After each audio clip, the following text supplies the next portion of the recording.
Francisco, Francisco, Francisco. 성부와 성자와 성령의 이름으로 아멘. 청원기도. 주님, 저희가 무슨 일을 하든지 정성을 다하게 하시고 몸가짐은 신중히 하여 세상에 당신을 낳아드리게 하소서. 함께 살아가는 이웃들을 통해 당신의 거룩한 얼굴을 보게 하시고 저희가 싫어하는 일은 어느 누구에게도 행하지 말게 하소서. 헐벗은 사람에게 저희의 의복을 나누어 입히게 하시고 굶주린 사람에게는 저희의 일용할 양식으로 나누게 하소서.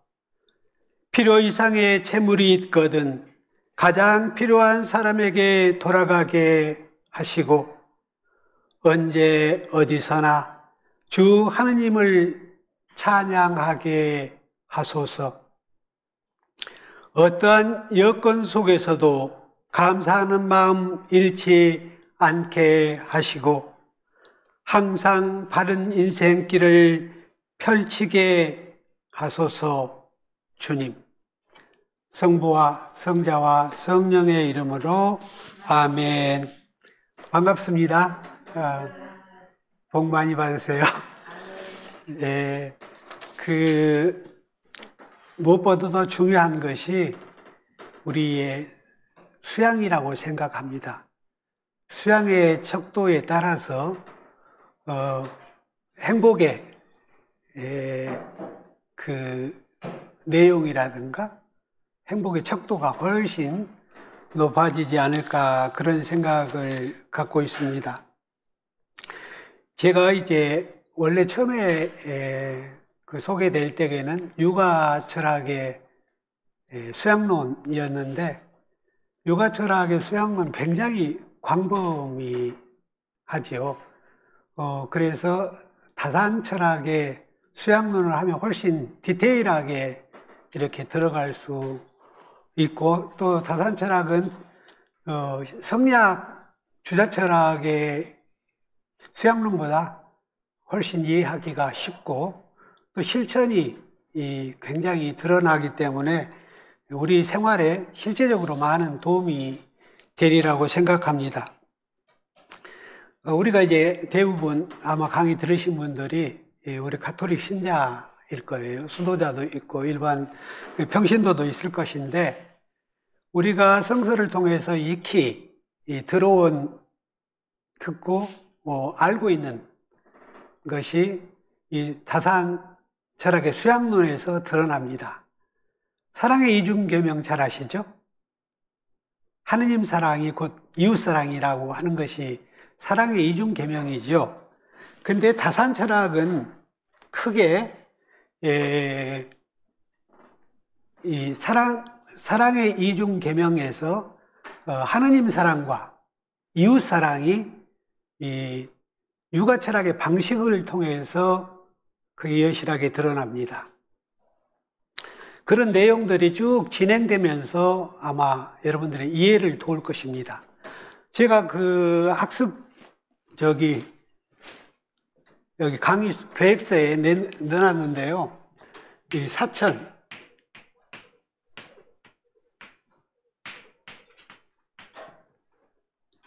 이게 여러분이 읽을 때 일사 이렇게 배우잖아요.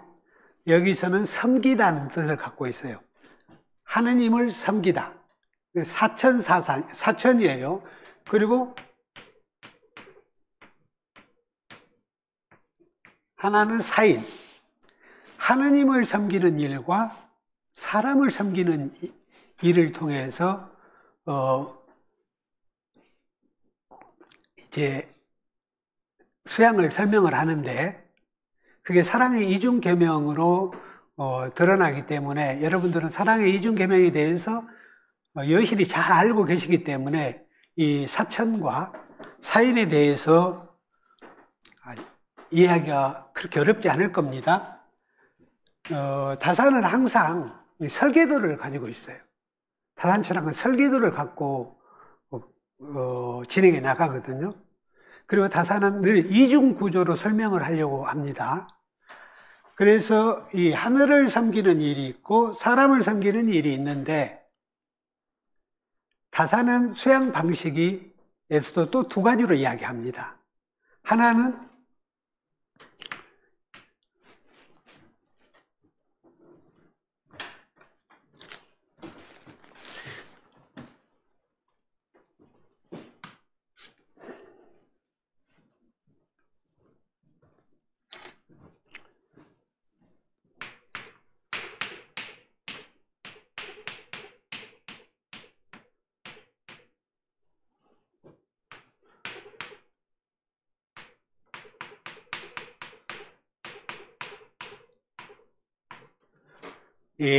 유가의 철학자들 중에 이런 책이 있어요. 심경이라는 책이 있습니다. 마음을 다루는 그런, 이 경은 경전 그런 뜻이잖아요. 마음을 다루는 책이 있고, 몸에 대해서 동작, 이런 우리 행실에 대해서 다룬 책이 있는데 그것을 수학이라고 합니다. 이 책의 주요 내용들은 마음 수행입니다. 또 이 수학에서는 몸 수행을 이야기합니다. 그럼 여기도 이중 구조로 이렇게 되어 있잖아요. 하느님을 섬기는 일과 인간으로서 이웃을 섬기는 일, 형제 자매들을 섬기는 일, 그리고 부모를 섬기는 일, 모든 것을 이제 섬기지 않아요? 심지어는 이런 사물들도 우리를 섬깁니다. 어떻게 섬길까요? 여러분들이 앉아있는 의자가 여러분을 섬깁니다. 여러분이 쓰고 있는 책상이 여러분을 섬깁니다. 여러분이 쓰고 계시는 안경이 여러분을 섬깁니다. 여러분에게 음료를 제공하는 따뜻한 보온병이 여러분을 섬깁니다. 모든 사물들이 우리를 섬깁니다. 우리 섬긴다고 생각하지 않았잖아요. 우리는 이런 사물들을 사용한다고만 생각했지, 역으로 이렇게 한 번만 더 깊이 생각해 보면 이런 모든 것들이 나를 위해서 섬기고 봉사한다, 이렇게 이해할 수 있잖아요. 그러면 내가 부리는 것이 아니라 내가 섬김을 받는다고 생각했을 때 얼마나 마음이 따뜻해지고 흥건해지고 마음이 넓어지고 편안해지고 그렇지 않습니까? 그래서 하느님을 섬기려고 하면 먼저 어떻게 해야 되겠어요? 하느님이 어떤 분이신지를 알아야 섬기죠. 하느님께서 베푸시는 사랑이 나에게 얼마나 크게 느껴지는지, 그 크게 느껴지고 적게 느껴짐에 따라서 그 척도만큼 내가 하느님을 이해하고 하느님을 사랑해. 그래서 그 하느님에 대한 사랑이 벅차올라서 이제 그 사랑이 이웃에게 전해지는 것이죠.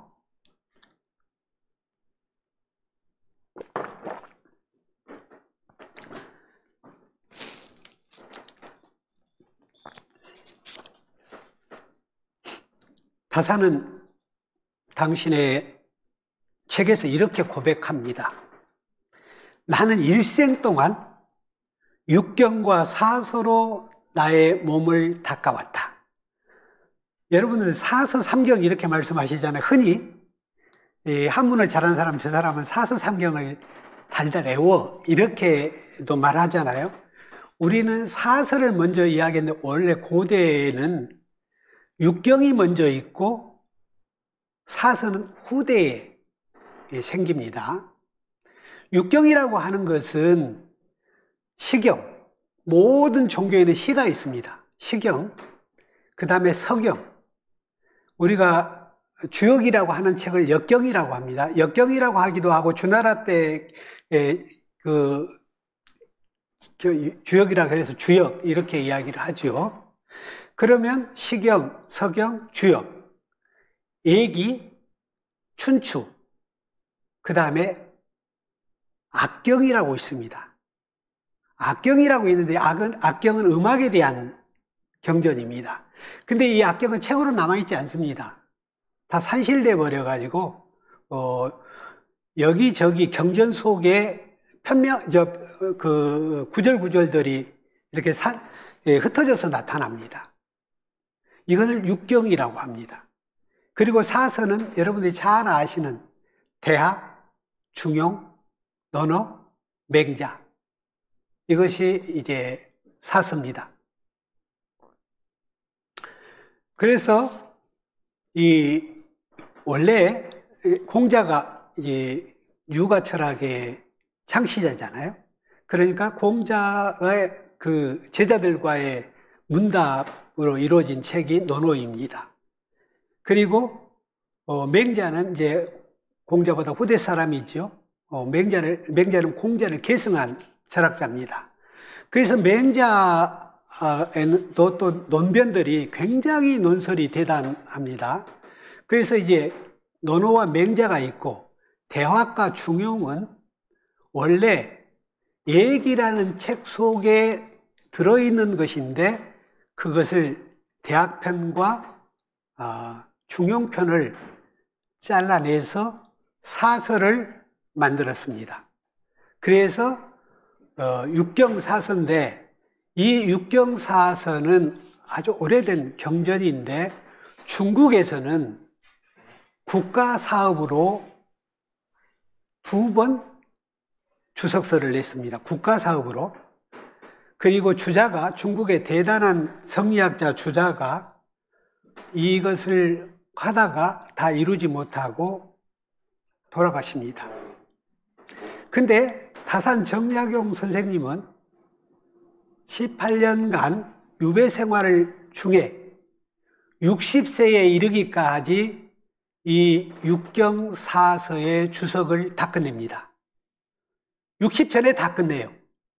중국의 국가사업으로 또 2번 행했고 개인은 행하지 못했던 것을 그것도 악경을 빼고 오경사서를 주석서를 냈는데 이분은 혼자서 주석서를 냅니다. 왜 혼자서 그 많은 주석서를 냈을까요? 좀 궁금해지지 않으십니까? 유가 철학들은 대부분 경전을 통해서 수양 공부를 했습니다. 경전을 읽으면서 경전에 나온 그 내용처럼 살려고 읽고 애우고 그래서 옛날 공부는 무조건 외웠습니다. 그리고 지금은 정보가 여러 정보들이 많고 복잡다단한 사회가 됐지요. 그래서 학문을 해야 될 것도 사서삼경만 하는 게 아니라 수많은 세분화된 학문들 또 전공이 다르잖아요. 어느 시간에 다 할 수 없지요. 근데 고대에는 그 공부가 주를 이루었으니까, 교과서였으니까, 그리고 책이 출판 문화가 발달되지 않아서 좀 돈이 있어서 넉넉한 사람은 책을 사서 공부를 할 수 있고 책이 없는 사람은 책 있는 사람한테 빌려가지고 필사를 해가지고 필사본으로 공부를 하고 그것도 없는 사람은 빌려가지고 달달 외워야 돼. 외워야 내 것이에요. 그러면 외워서 경전이 온몸 속에 들어있으면 자기 생각과 어떤 보고 느끼는 것들이 믹스되면서 자기 생각들이 나오게 되는 것이죠. 그러면 다산이 왜 주석서를 냈는가? 이유가 있습니다. 그 시절에는 성리학의 시대이기 때문에 대부분의 학자가 거의 100%에 가깝게 성리학자들입니다. 성리학자들은 고도의 형이상학자들이죠. 그래서 고담준론을 이야기하게 되지요. 그러다 보니까 실천이 좀 부족해지는 거예요. 그 형이상학을 소중하게 여기면서 그것이 원래 뜻은 아니지만 실천에 소홀해져요. 그래서 실천은 대부분 머슴들이나 종들이 하고 이런 사대부가들은 글이나 읽고 음풍농월이나 하고 이렇게 고착화됩니다. 그런 폐단이 이제 드러나게 되는 것이죠. 그래서 다사는 이 성리학자들을 격파하기 위해서는 모든 경전을 주석을 해야 됩니다. 그래서 일대다로 논변을 해야 되는 것이죠. 자기가 일이라면 성리학자들이 다지 않아요. 그래서 설득해내야 됩니다. 그래서 수많은 고대 주석가들의 주석서를 다 읽습니다. 그리고 어떤 주석가는 이렇게 이야기하고 어떤 주석가는 이렇게 이야기하는데 나는 이렇게 생각한다. 그래서 이러이러한 주석들은 어떤 문제가 있다. 그것을 지적해냅니다. 그래서 그 논리를 아주 체계적으로 세워나가죠. 그래서 이 경전 연구를 하는 것, 주석서를 내는 것이 1차 목표입니다. 주석서를 내는 것은 마음 공부를 하는 것입니다. 경전을 통해서. 그리고 이제 성리학은 고대 그 본원유학, 사수, 수사학에서 너무 멀리 와버렸다고 다사는 생각합니다. 왜 그런가? 본원유학이라고 하면 공자와 맹자를 유시해서 학문이 건립된 것인데 공맹학에서 많이 벗어났다. 세월이 흐르면서 그거는 왜 그런가? 불가의 영향과 도가의 영향을 받으면서 문화라는 것은 서로 만나면서 충돌도 하고 뭐랄까 받아들이고 또 배척할 것은 배척하고 이렇게 되면서 문화가 섞이는 거거든요. 근데 그 문화가 섞이는 과정에서 불교 학문이라든가 도가의 학문들이 들어와서 새롭게 창신된 것이 성리학인데 본원유학에는 서는 상당히 많이 벗어났다. 그래서 본원유학, 공맹유학으로 돌아가야 된다. 그래서 사수와 수수의 그 글자를 따서 수사학, 그분들이 살았던 강 이름이 있어요. 사수와 수수인데 그 강 이름을 따서 수사학으로 돌아간다. 본원유학으로 돌아간다는 표방을 합니다.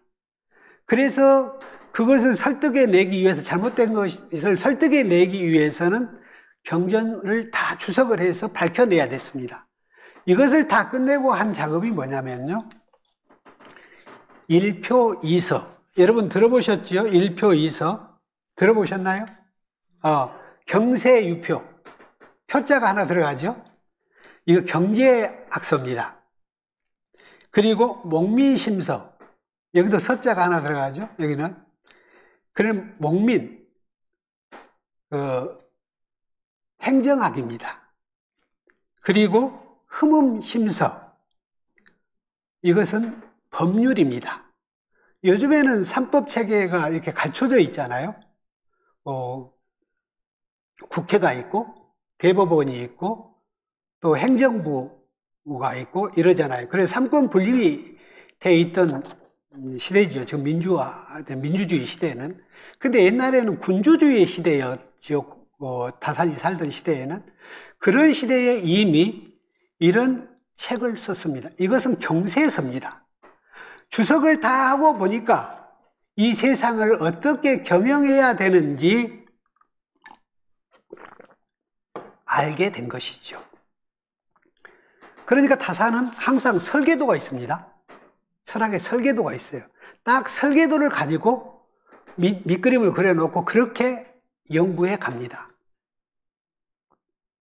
그래서 육경 사서로서 이제 마음수양을 잡고 또 일표 이서, 경세유표, 목민심서, 흠음심서, 이 뒤에 서자 두 개가 있고 앞에 표자가 하나 있잖아요. 그래서 일표이서라고 합니다.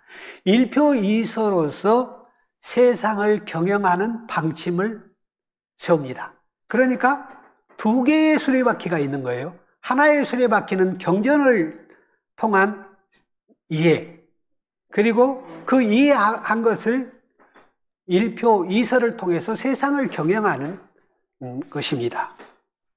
그리고 60세까지 모든 저술을 다 끝내고 마지막으로 심경주석서를 냅니다. 심경, 마음의 학문, 그리고 몸수양의 소학주석서인 소학지연을 저술합니다. 이 주로 성리학에서는 마음수양을 굉장히 중요시했습니다. 그리고 몸수양을 좀 등한시했습니다. 중시하지 않은 건 아니지만 마음수양에 비해서 등한시하는 그런 경향이 있었습니다. 근데 그러면 밸런스가 안 맞잖아요. 균형이 안 잡히잖아요. 조화롭지 않잖아요.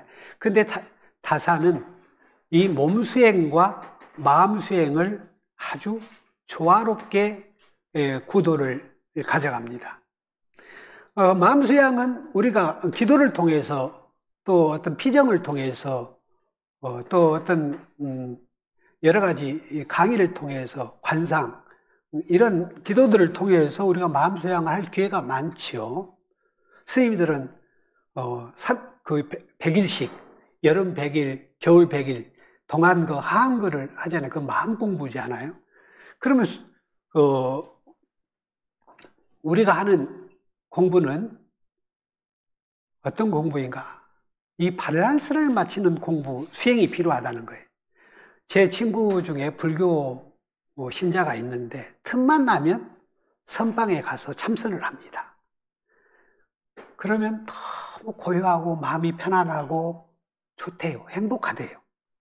근데 선방에서 나와가지고 자기 집에 돌아와. 삶의 자리로 돌아오면 그 고요하고 넉넉하고 모든 것이 이해되고 모든 것을 받아들일 수 있는 그런 넓은 마음은 어디 가버리고 속이 시끄럽고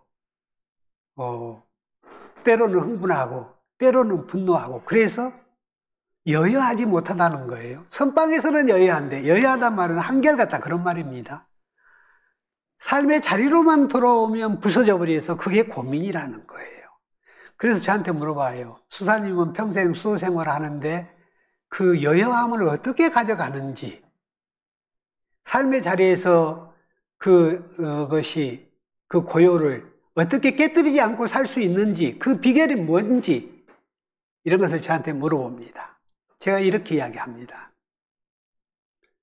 선방에서는 고요하게 있고 삶의 자리에서 고요하게 있을 수 없는 것은 주자가 말한 서자서 아자의 병에 걸린 것이다. 책은 책이요 나는 나다. 성당에 가서 미사를 드릴 땐 거룩한 나인데 성당 문만 벗어나면 미사 때의 그 거룩함과는 또 다른 나의 모습으로 살아가는 것. 그 여여함, 그 고요함, 그 넉넉함이 문 밖에만 나오면 부서져 버린다.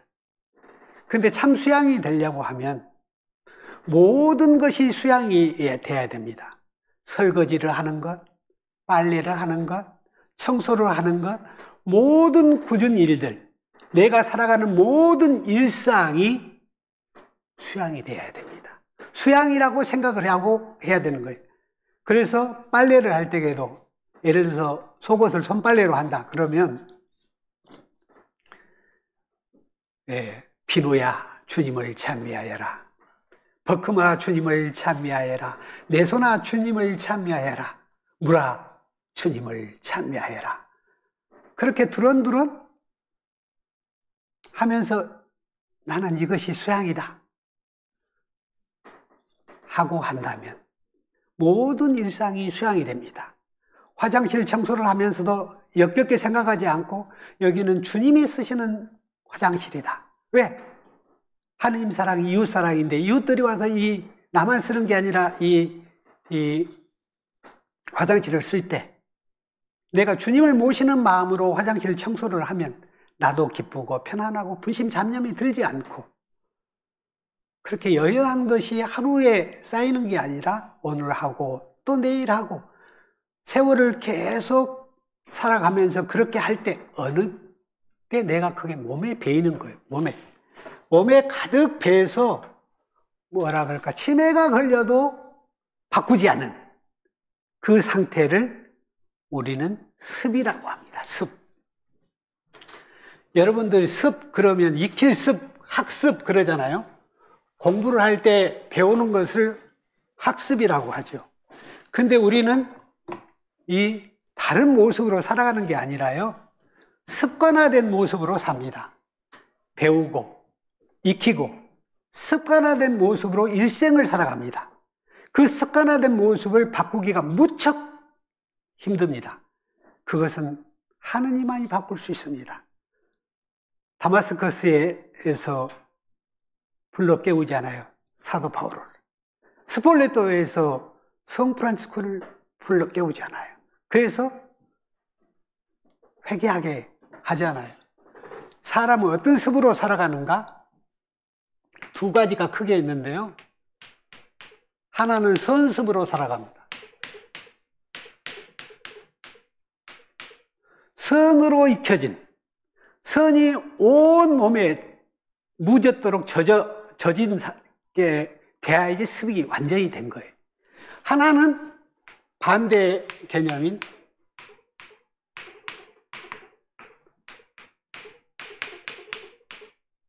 악습으로 살아갑니다. 악습으로 살아간다는 건 늘 입에 욕이 붙어 있는 것이죠. 굳은 말이 붙어 있는 거예요. 늘 정신 차리지 않으면 이게 막 굳은 말이 나오는 거예요. 근데 이 선습에 익힌 사람은 다 고맙습니다, 사랑합니다, 미안합니다, 죄송합니다, 축복합니다, 축원합니다, 이런 말이 그냥 일상에서 그냥 자연스럽게 흘러나오죠. 그런 습을 어떻게 들였느냐? 성장 과정에서 가정교육을 받을 때, 학교교육을 받을 때 우리는 어떤 말에 길들여져 살아왔는가? 우리가 자주 쓰는 상투어가 있죠. 자기도 모르게 쓰는 상투어가 있는데, 그 상투어를 보면 자기 개인의 말살이를 알게 됩니다. 내가 어떤 말을 자주 상투적으로 잘 쓰는가를 면밀히 검토해 보면 나의 말살이를 통해서 나의 삶을 살펴볼 수가 있습니다. 그래서 이제 다사는 이렇게 이제 육경 사설을 먼저 읽고 경세서를 쓰고, 그래서 자기가 이제 학문의 근본과 만렵을 다 갖췄다고 생각을 합니다. 다사는 이제 자기가 당신이 돌아가시기 전에 묘지명을 씁니다. 묘지, 비석에 이렇게 쓰는 묘지명이 있죠. 그걸 다 돌아가시면 학자들이 다른 사람이 그분을 기리면서 쓰는데, 이분은 스스로 자기 묘지명을 씁니다. 왜 그랬을까요? 이것을 자찬묘지명이라고 해요. 스스로 지었다고 해서 자찬묘지명인데, 이것이 두 번을 씁니다.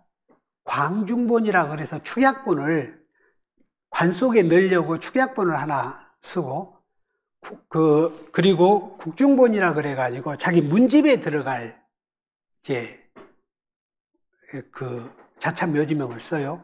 근데 여기에서 자기 일대기를 서술을 합니다. 여기에서 자기가 천주교를 어떻게 접했는지 이야기합니다. 광암 이벽이 자기 형님, 큰형님 정약자 현자 어른의 처남입니다. 그 처남이니까 사돈간이죠. 그래서 형수가 먼저 돌아가십니다. 광암 이벽에 누나가 돌아가셔가지고 마제에 가서 같이 제사를 모시고 배를 타고 그 강을 거슬러서 이렇게 서울로 오면서 배에서 이제 사돈 지간에 이제 그 둘이만 탄 게 아니라 형제간들이 있으니까 여러 명이 탔겠죠. 그 배에서 논변을 하면서 이제 서학서들을 접하게 된 것이죠. 광암 이벽을 통해서. 그래서 그때 찬란한 별밤 같은 느낌을 받았다. 그런 수레를 하거든요. 거기에서만 다사는 어떻게 해서 천주교를 접했는지를 말할 뿐이지 자기 경전 주석서라든가 일표의서라든가 또 그 산문들 많이 있습니다. 산문들에서도 말을 언급하지 않습니다. 그리고 이 자찬묘지명에 자기가 스스로 쓴 것은 나중에 다른 사람들이 자기 죽은 후에 묘지명을 쓰게 되면 오해할 수가 있습니다. 모르고 사실이 아닌 것을 사실처럼 쓸 수가 있으니까 자기가 당신이 썼다고 저는 생각을 합니다. 그래서 다사는 원래 강진으로 유배 가기 전에 장기곶이라는 곳으로 유배를 갑니다. 거기는 포항 그 토끼꼬리 같은 데가 있죠. 거의 장기곶인데 거기 가서 3년을 지냅니다. 그러다가 3년 지내다가 황사형 백서 사건이 벌어지게 되는 것이죠. 그래서 황사형 백서 사건 때문에 연루됐다 해가지고 다시 불러올립니다. 그래가지고 다시 취조를 합니다. 연루되지 않아서 이제 강진으로 귀향을 보내고 형은 흑산도로 보내지게 되는 것이 그거 이제 18년인데 그래서 강진에 가서도 아무도 받아주지 않는 거예요. 지금 같으면 인터넷이 발달돼서 어떤 죄를 지었는지 어떤 것에 유배됐는지 다 알잖아요. 근데 그 시절에는 교통수단도 이런 통신수단도 발달되는 시대가 아니었기 때문에 알 수가 없죠. 그래서 화를 당할까 싶어서 가까이 하지 않아요. 그래서 사이제라는 주막집에서 이제 지내게 된 것이죠.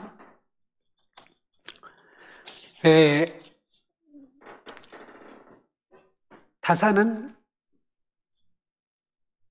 이 유배에 가서 정신을 바짝 차리게 됩니다. 형님이 자기 형님 정약천 선생이 있는데 큰형님 이분이 집 당호가 수오제입니다. 수오제.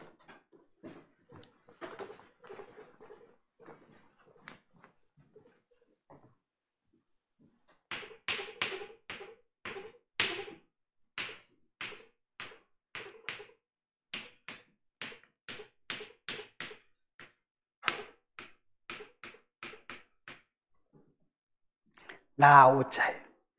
나를 지키는 집, 나를 지키는 집. 이 고대 그 조선 시대에는 여러분들이 요즘에는 이제 절이라든가 향교라든가 서원이라든가 가면 이렇게 현판이 있죠. 무슨 제, 무슨 당, 무슨 전 이렇게 써져 있고 기둥에 이게 주련이 그려져 있는데 그것이 다 수양의 방편입니다. 내 뜻을, 내가 어떻게 인생 이상을 가지고 살 건지 그 뜻을 담아서 당호를 겁니다. 집에는 당호가 있고 자신에게는 아호가 있죠, 사람에게는. 그리고 주련은 시를 쓰는데요. 자기가 쓸 수도 있고 좋은 시를 갖다 걸 수 있어요. 근데 거기에는 분명히 자기 마음이 담긴 것들이죠. 그래서 집을 들고 날 때마다 내가 살아가고자 하는 이상을 늘 간직하지요. 그게 기도의 방편이죠.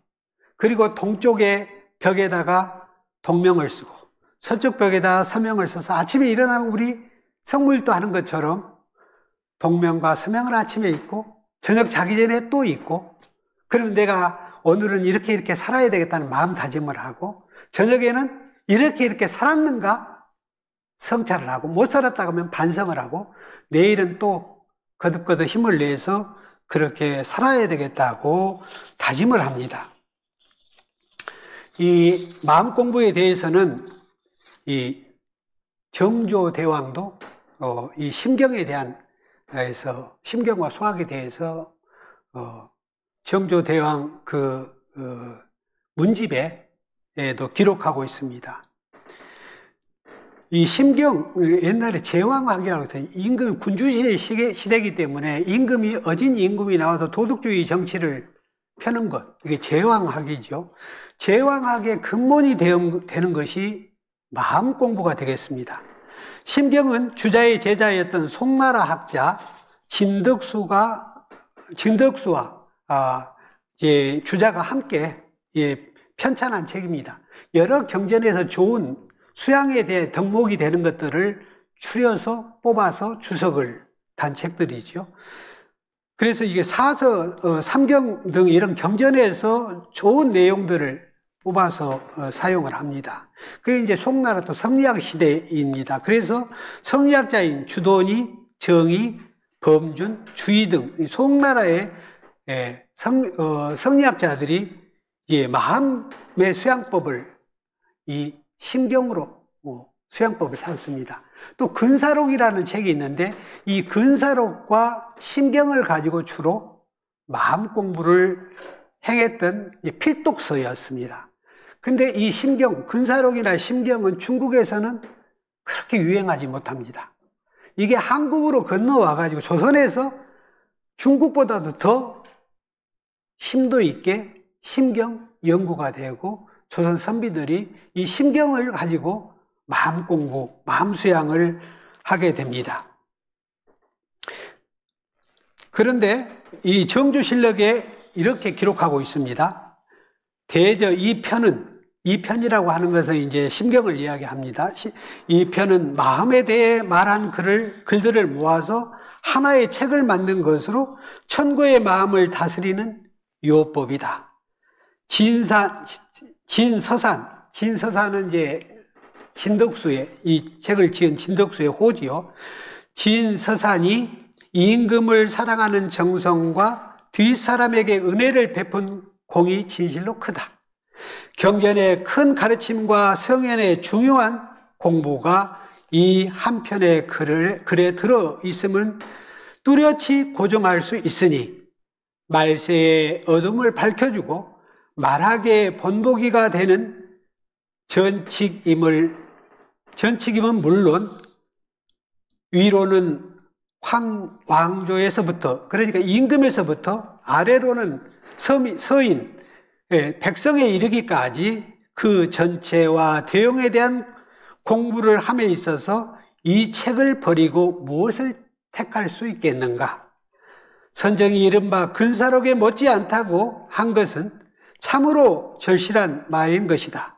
내가 매번 이 책을 높이고 믿으면서도 평소 공부가 없었던 것을 부끄럽게 여겼는데 이제 경들과 함께 한두 가지를 강론해도 되겠는가? 그러니까 이제 지금으로 말하는 국무위원들이죠.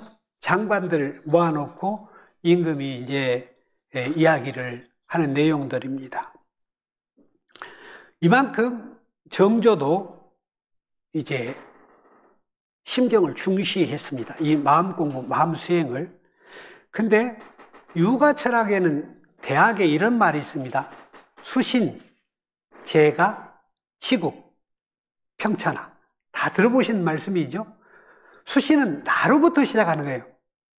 마음 공부, 마음 수행은 나로부터 시작해서 마음 공부가 잘 돼야지 제가도 할 수 있고, 제가를 잘해야만이 치국도 할 수 있고, 치국을 잘하는 사람은 천하를 평화스럽게 할 수 있다는 거예요. 그러면 뭐예요? 점층적으로 도달해 가는 것이죠.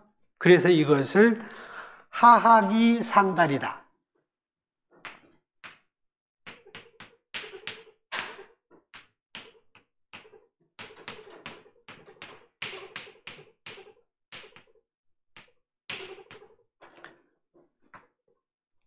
아래에서 배워, 낮은 자리에서 배워서 나를 닦는 것으로부터 점점 상달해가, 위로 도달해 가는 거예요.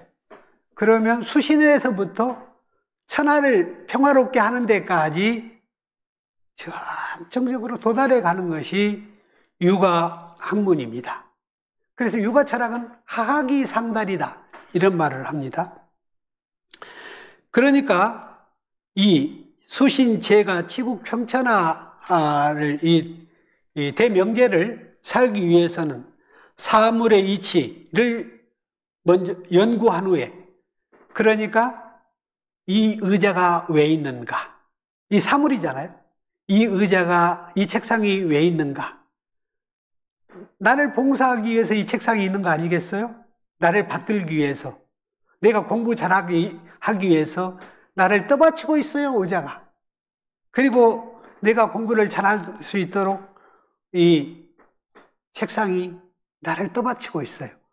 이 사물에 대한 이치를 연구한 후에야 알물, 깨달음을 얻을 수 있고, 그 깨달음이 지극해진 후에야 뜻이 성실해지고 진실해지고, 생각이 진실하고 성실해지면 마음이 바르게 되고, 마음이 바르게 된 후에야 자신을 닦을 수 있다. 우리가 마음이 심란할 때에는 막걸리병, 가라앉은 막걸리병을 흔들어 놓은 것 같이 온통 앙금이 올라오잖아요. 우리가 흥분 상태에서도 저 밑에 가라앉아 있던 분심, 잡념, 또 시기, 질투, 이것이 막 끌어오르는 거예요. 근데 그것을 고요하게, 이것이 끌어올라오고 있구나, 이것을 고요히 알아차리면서 바라보고 있으면 흔들어진 막걸리병이 시간이 지남에 따라서 가라앉듯이 나의 분심, 잡념들도 이 가라앉는데 그 순간을 못 참지요. 그게 몇 분도 안 되고 몇 초도 안 되는 것인데, 그거를 못 참아서 입 밖으로 튀어나오고 난 뒤에는 수습하기가 매우 힘들지요. 그래서 먼저 알아차리자는 거예요. 내가 흥분하고 있구나, 내가 분노하고 있구나, 가장 자기 자신이 먼저 알죠. 그것을 알아차리고 그 흥분하고 있는 나를 관상하는 거예요. 그러면 그것이 쏙 내려가는 걸 느낍니다. 그것이 일상의 수행이라는 것입니다. 일상을 떠나서는 다 부서지고 맙니다. 물거품 같은 포말이 되고 맙니다. 그래서 자신을 닦은 후에야 집안을 바르게 할 수 있고, 집안을 바르게 한 후에야 나라를 다스릴 수 있고, 집안도 다스리지 못한, 일개 가정도 건사하지 못하는 사람은 어떻게 국가 대사를 맡기겠습니까? 국가 대사를 잘 경영할 수 있는 사람은 또 세계적인 큰 인물로 쓰이게 되는 것이죠. 요즘에 가정을 못 다스리는 사람이 국가를 다스리겠다고 해가지고 우리가 밤잠을 설치고 고민하고 불안해하고 그러잖아요. 이것은 어디서부터 시작하는가? 마음 공부서부터, 수신으로부터, 집을 다스림으로부터 시작되는데, 나도 수양이 안 되고, 수양이 안 돼서 가정도 건사를 못하고, 가정도 건사를 못하는 사람이 국가를 책임지겠다고 나오니까 모두가 불편해지는 거예요. 그래서 우리가 이런 것들을 반면 교사로 삼는 거예요. 이런 우리 지금 한국에 일어나는 일상들을 보면서 나는 마음 공부가 잘 되어 있는가? 나는 수신을 잘 하고 있는가?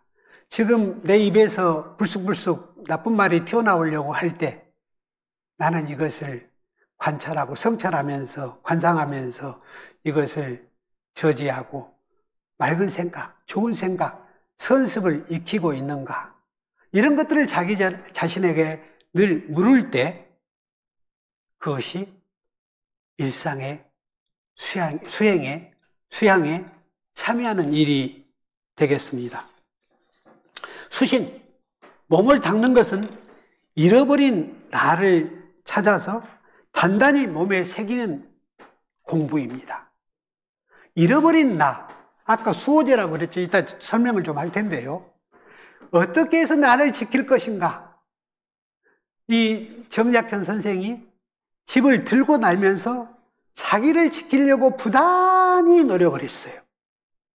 그래서 이분은 그 형제들이 다 화를 당했지요. 자기 사위 황사형도 당했지요. 자기 매제, 이벽, 강함 이벽도 당했지요. 그리고 약전 선생, 약종 선생, 약용 선생 다 화를 당했지요. 약현 선생만 화를 안 당했어요. 그래서 나중에 이 수호제 기문을 다산이 씁니다. 왜 우리 형님은 그 수호제라는 당호를 갖게 됐을까 하고 생각하는 데서부터 추론해 나갑니다. 수시는 잃어버린 나를 찾아서 단단히 몸에 새기는 공부입니다. 다산은 40이 될 때까지, 40이 될 때까지 누구나 부러워할 인생을 살았습니다. 어린 시절부터 탁월한 문제로 천재 소리를 들었고 성균관에 들어가서도 뛰어난 재주로 정조의 눈에 들었으며 이후 과거에 급제하면서 일찌감치 관직의 길로 나섰습니다. 그리고 정조의 총애를 한몸에 받으며 승승장구했던 그는 40이 채 못된 나이에 형조참의의 자리에 오르며 정점을 짓습니다. 형조참의면 지금으로 말하면 법무부 차관 정도 됩니다.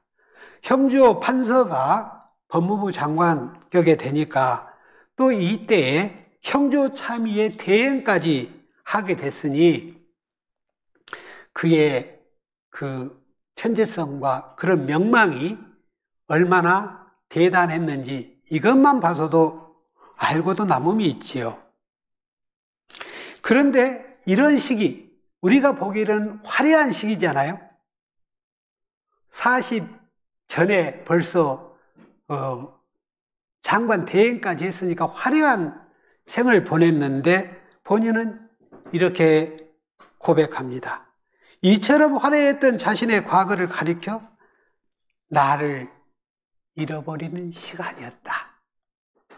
세상 사람의 눈으로 보면은 정말 화려한 시간인데 본인은 정녕 나를 잃어버리는 시간이었다고 수레를 합니다.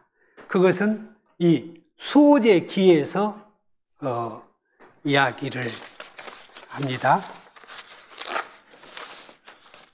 조금만 기다려 보세요. 제가 번역해 놓은 것이 여기 어디 있을 텐데, 여기 있습니다.